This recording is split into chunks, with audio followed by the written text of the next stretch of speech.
Welcome. I am Liz, one of Derry's undead reference librarians, and welcome to another episode of Misinformation Busters. Once a week, we try to separate truth from falsehoods and find reality. For this most haunted month, I am covering all Halloween topics. That is, unless something big breaks, then I have to cover that. However, for this week, I'm covering a nefarious possibility that someone is trying to cancel Halloween. So, what are the facts? Well, unless you don't live on Earth, you're aware that COVID-19 has dramatically altered some aspects of life.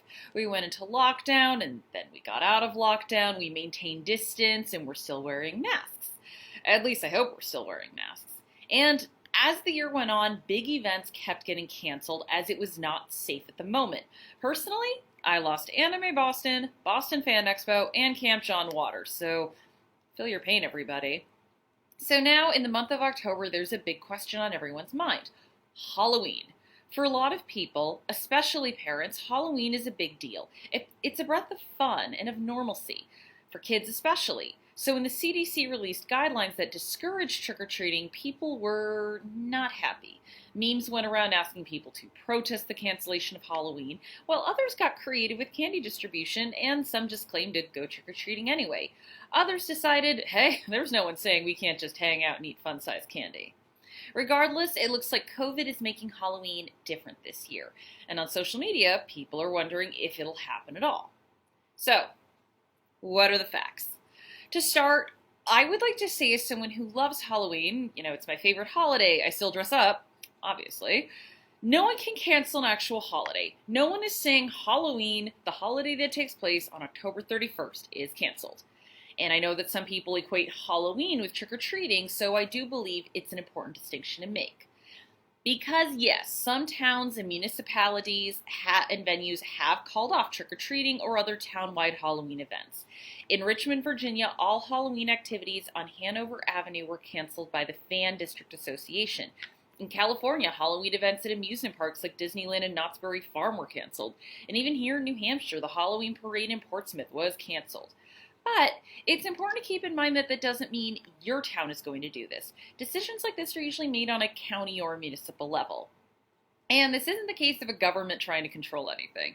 It's just people trying to be safe, and in some cases, these choices weren't even made by the government. In the Richmond case, it was an association. In Portsmouth, the decision to cancel the parade was made by the organizers.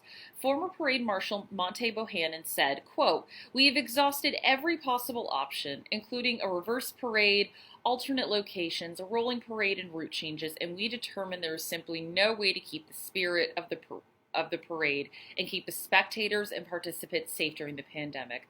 So it was with very cold, dead hearts that we're canceling the parade." Again, important to remember that this was, in the case of Portsmouth, the last choice.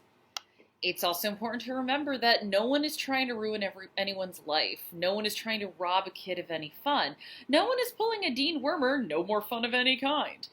The reality is we're in a pandemic. It's a new situation for all of us, and we have a limited amount of options right now as to how to deal with it. And emotions can run high, especially when we've already lost so many social events and activities.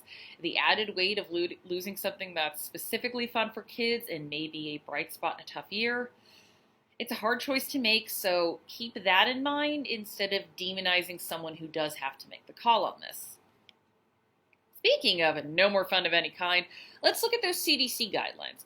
A number of headlines reported this as the CDC saying no trick-or-treating. In reality, the CDC just listed activities that were low, moderate, and high risk.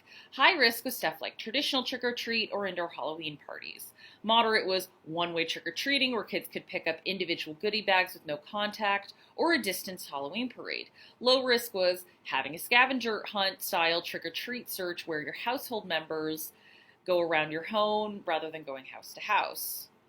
So while it's definitely discouraging traditional trick-or-treating, this certainly isn't saying do away with it entirely, and it's definitely not canceling Halloween. It's more modifying it for the time being. And that's what many places are doing. Here in New Hampshire, Governor Sununu said that trick-or-treating is left up to the local officials. But the state did release safety guidelines. And as of writing this, Manchester just said that trick-or-treating is happening with safety recommendations like wearing face masks. If anything, Halloween isn't canceled. It's just going to be different this year.